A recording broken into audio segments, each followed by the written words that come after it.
Halo guys, jadi pada kesempatan kali ini aku akan menjelaskan tentang demokrasi sosial. Nah, pada kesempatan kali ini agenda kita yaitu wawancara dan aku akan menjelaskan tentang eksekusi dari demokrasi sosial. Nah, untuk itu aku juga udah menyiapkan pedoman wawancaranya seperti ini. Oke, now let's watch this video. Oke, halo guys. Jadi pada kesempatan kali ini sekarang aku udah ditemenin temenku. Coba perkenalan dulu dong, namanya siapa, kuliah di mana, dan jurusan apa? Oke, halo, aku Farah Adiba, mahasiswa Universitas Muhammadiyah Malang, jurusan Ilmu Komunikasi. Oke, makasih untuk Farah yang udah nemenin aku buat mau diwawancarai pada kesempatan kali ini. Oke guys, jadi langsung aja kita bahas pertanyaan nomor 1. Jadi apa kamu ikuti atau membaca artikel atau media yang memberitakan tentang fenomena sosial gitu? Yes, mengikuti. Seperti apa? Contohnya narasi sama asumsi ya. Kalau di Twitter itu biasanya kan muncul nih di TL, walaupun aku nggak nge-follow, tapi tetap muncul berita itu. Nah, bisa dikatain aku cukup dekat sama berita yang atau media yang memberitakan tentang fenomena tersebut sih. Pertanyaan nomor 2. Nah, pernah gak sih kamu menjumpai berita tentang ketidakadilan yang menimpa salah satu pihak ekonomi atau bagaimana? Pernah. Contohnya ya, yang kemarin itu yang UU Cipta Kerja. Aku pribadi sih nggak setuju ya sama Pak Jokowi yang terlalu cepat untuk mensahkan Undang-Undang Cipta Kerja. Ya, walaupun udah banyak demo yang terjadi di berbagai daerah, tapi tetap saja beliau mensahkan undang-undang tersebut. Nah, terkait fenomena itu, apakah kamu juga ikut untuk menyuarakan hal tersebut? Kalau menyuarakan di media sih belum ya kayaknya. Tapi kalau berbincang-bincang sama keluarga ataupun teman-teman gitu, mungkin seperti itu. Oke. Nah, lanjut pertanyaan nomor 3. Menurutmu apa yang salah atau perlu dibenahi dari fenomena tersebut?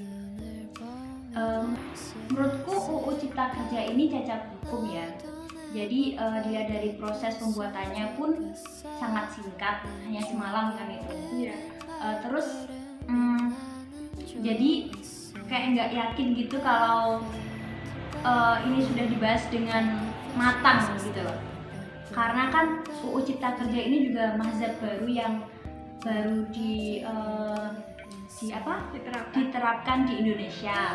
Jadi menurutku dari proses yang sependek itu dan isi yang sekompleks itu sangat kurang banget kredibilitasnya. Peran baca juga terdapat pasal-pasal yang memiliki kemungkinan menjadi pasal karet yang apabila tidak direvisi ya. Apabila tidak direvisi dengan benar. Jadi perlu dibenahi karena UU ini sudah sah sekarang, jadi tinggal bagaimana saja kita mengkawal pelaksanaan UU tersebut agar tetap sesuai dengan tujuan awal. Oke, selanjutnya nih pertanyaan nomor 4. Pertanyaan nomor 4. Menurutmu apa itu ketidakadilan sosial? Menurutku ketidakadilan sosial itu di saat ada ketimpangan hak antara pihak yang harusnya dia memiliki hak yang setara. Jadi seperti hukum yang tumpul ke kawan dan tajam ke lawan. Oke. Jadi keadilan sosial itu adalah salah satu pilar demokrasi sosial nih. Yang kedua itu ada kesederajatan sama kebebasan. Menurutmu apakah di lingkungan kuliahmu itu udah tercipta kesederajatan? Seperti itu atau bagaimana? Menurutku pribadi sih udah ya. Jadi kita itu antar teman, antar mahasiswa itu udah saling menghormati antar ras, antar agama, antar gender. Jadi nggak bedain dari ras mana, dari agama apa, seperti itu. Oke. Next. Apa arti kebebasan bagi kamu? Menurutku pribadi, arti kebebasan itu di saat kita bisa melakukan suatu hal atau mengembangkan potensi tanpa adanya batas antar gender ataupun hal yang menjadi pantangan. Tapi bukan berarti kita merampas kebebasan milik orang lain. Jadi kebebasan yang kita miliki itu terbatas dari kebebasan yang orang lain miliki. Oke. Jadi menurutmu apakah kebebasan itu masih bias pada pihak tertentu atau sudah adil kebebasan ini? Menurutku masih bias ya. Contohnya aja nih, aku pernah baca berita di Twitter, ada beberapa sekelompok artis yang sedang berada di pesta dengan tidak menaati protokol kesehatan. Nah, di salah satu artis tersebut ada salah satunya yang baru saja divaksin dan malamnya malah pergi ke pesta dan tidak menaati peraturan. Nah, menurutku itu hal yang sangat fatal sih, karena dia kan udah diberi kepercayaan pemerintah buat dia kan udah diberi kepercayaan pemerintah untuk menjadi ikon vaksin gitu loh. Oke. Jadi itu doang sih pertanyaan dari wawancara pada kesempatan kali ini. Makasih banget kepada Mbak Farah yang udah bersedia aku wawancarai pada sore hari ini. Jadi untuk pembahasan selanjutnya, mari kita simak di sesi berikut ini. Nah, teman-teman, sekarang kita memasuki pembahasan berikutnya.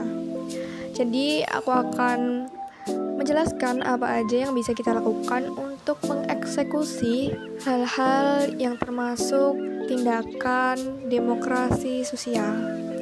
Jadi, yang pertama ada following mass or social media yang memberitakan tentang fenomena dan permasalahan sosial yang sedang terjadi. Nah, dari kita memfollow akun-akun atau media tersebut, kita otomatis akan membiasakan diri kita untuk dekat dan familiar dengan isu-isu sosial yang sedang terjadi di masyarakat. Nah, jangan lupa nih, gunakan media sosial dengan bijak agar tidak merugikan diri sendiri dan orang lain ya. Nah, yang kedua ada stay update. Kalau kita sudah mengikuti dan dekat dengan sumber informasi, kita akan menjadi familiar dengan isu-isu tersebut. Lambat laun, kita juga akan menumbuhkan daya pikir kritis kita. Jadi, penting banget buat stay update, apalagi di zaman serba digital yang memiliki arus informasi sangat deras. Jangan lupa juga, sebagai mahasiswa yang bernalar kritis, kita harus bisa memilah dan memilih media yang faktual dan terpercaya, sehingga kita tidak termakan hoaks, mengingat saat ini kita sudah memasuki era post-truth.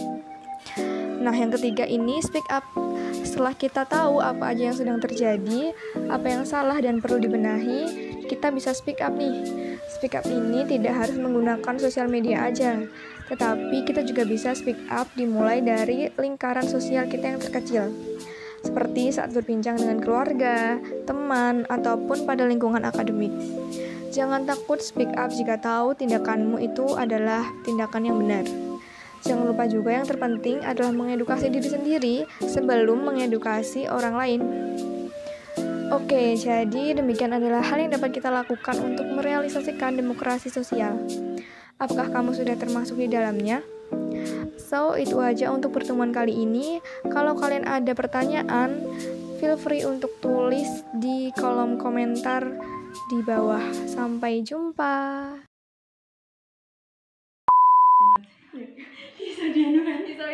Nah, lanjut ke pertanyaan nomor 3. Cut. Jadi pembuatan perumusan salah cut.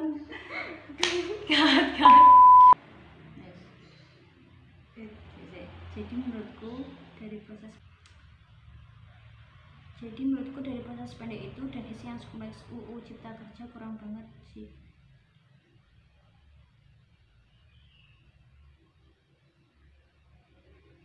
Oke. Mana lagi? Kamu.